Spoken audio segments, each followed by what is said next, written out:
This is the story of King Menes, the greatest story in history never told. If you're ready for a journey that will change your perspective forever, make sure you stop everything you're doing and hit that subscribe button right now. Part 1. The Birth of an Empire. Thousands of years ago, even before the dawn of human memory, there existed a land of turmoil and struggle. Imagine a landscape divided by rivers and deserts, where rival tribes clashed under the scorching sun. Now picture a young man named Menes, also known as Narmer, whose birth was foretold by ancient prophecies. Menes wasn't just any man. He was destined to unite the fragmented regions of Egypt into one powerful kingdom. Born around 3200 BC in the city of this, Menes would grow up to become the first pharaoh of a unified Egypt. But the road ahead was treacherous and many doubted his ability to succeed. Still, Menes remained steadfast in his belief that Egypt could be united under one banner. He dreamed of a kingdom where the people were proud, prosperous, and secure. But to achieve this dream, he must face countless obstacles and prove himself to be more than just a dreamer. He must become a warrior, a conqueror, a unifier. This is the tale of how Menes went from being a young prince to becoming the legendary King Menes. Stay tuned until the very end to uncover the mysteries surrounding his death and discover what made him truly immortal. You don't want to miss this.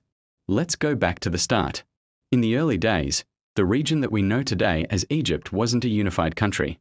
It was a collection of small, independent states ruled by local leaders.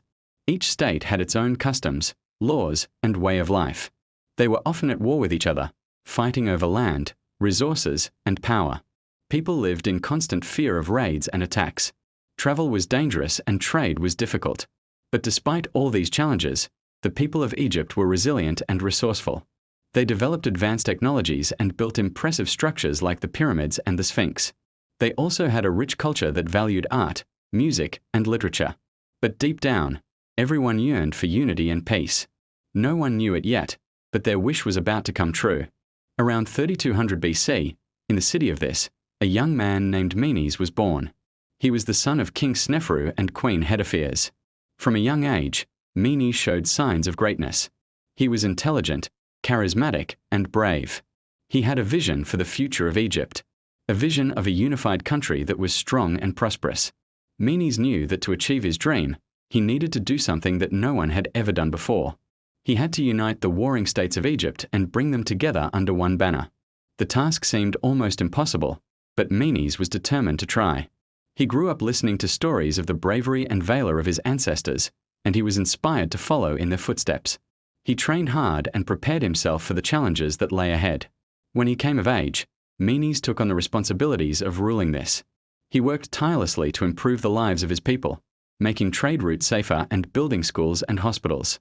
But he never forgot his dream of unifying Egypt.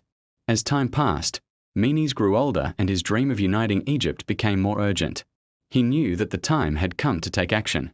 So he assembled a group of loyal advisors and commanders and began planning his campaign. First, he needed to build an army. He recruited soldiers from all over the kingdom of this and trained them in the art of war. He taught them the importance of discipline, courage, and teamwork. Next, he developed a strategy for uniting Egypt. He knew that he couldn't just conquer the other states by force. He needed to win the hearts and minds of the people. So he developed a plan to persuade the leaders of the other states to join him in creating a unified Egypt. He sent out ambassadors to meet with the leaders, and he prepared to lead his army in a series of battles that would determine the fate of Egypt. Menes's first target was the state of Nominative. It was a powerful state ruled by a tyrannical king named Amethys. Menes knew that to defeat Amethys, he needed to be strategic. He couldn't attack head-on, so he decided to build a stronghold in a strategic location. This stronghold would allow him to control the flow of trade and resources in the region, which would weaken Amethys's power. After months of hard work, the stronghold was complete and Menes moved in with his army. He then began to exert his influence over the region, using his power to help the people and build alliances with neighboring states. Slowly but surely, he began to turn the tide against Amethys. Meanwhile, Menes continued to build alliances and expand his territory. He fought many battles, but he always used diplomacy first. He believed that war should be a last resort and he tried his best to avoid it. But when war was necessary, he was a fierce and determined fighter. He led his army to victory after victory, expanding his empire and bringing more and more states under his rule. All the while, Menes kept his eye on the prize, the unification of Egypt. He knew that to achieve his dream, he needed to defeat Amethys once and for all. The final battle between Menes and Amethys was epic. It was a clash of two armies, two ideologies, and two destinies. In the end, Menes emerged victorious and Amethys's reign of terror came to an end. With the defeat of Amethys, the way was clear for Menes to unify the rest of Egypt. He continued to build alliances, fight battles, and expand his empire. And slowly but surely, he brought the entire country under his rule. Finally, after years of campaigning, Menes stood victorious at the edge of the Nile River. Before him lay the lands of Upper and Lower Egypt. He had traveled from the Mediterranean Sea to the Red Sea, uniting the country from north to south. The people erupted in cheers and celebrations.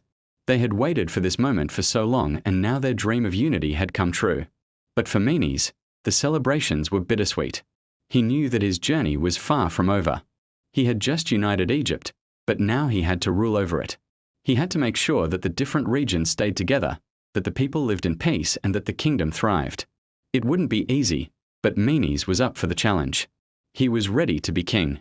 As the celebrations continued, Menes took a moment to reflect on his journey. He remembered the days when he had set out to unite Egypt, when he had faced seemingly insurmountable odds, and when he had fought battles that had tested his strength and resolve. He thought of the people who had supported him, the soldiers who had fought alongside him, and the advisors who had guided him. He knew that none of this would have been possible without them. But as he looked out over the cheering crowds, he couldn't help but feel a sense of pride. He had done what he had set out to do. He had united Egypt, and he had shown the people that they were capable of achieving anything if they set their minds to it. But as the celebration continued, Menes couldn't shake off a feeling of uneasiness. He couldn't help but wonder what lay ahead. What new challenges would he face as the ruler of a unified Egypt? How would he keep the different regions of his kingdom together? And what would happen if his enemies regrouped and launched a counterattack? Despite the celebrations, Menes knew that his journey was far from over. He had just taken the first step towards creating a new chapter in Egyptian history. And he knew that the road ahead would be long and arduous. But he was ready for the challenge. He was no longer just Menes, the unifier of Egypt.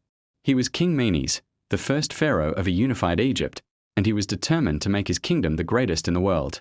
To be continued. Part 2, The End of a Legend. And with that, we've reached the end of Part 1. What do you think of King Menes so far? Are you excited to see what adventures await him in Part 2? Make sure to let us know in the comments below.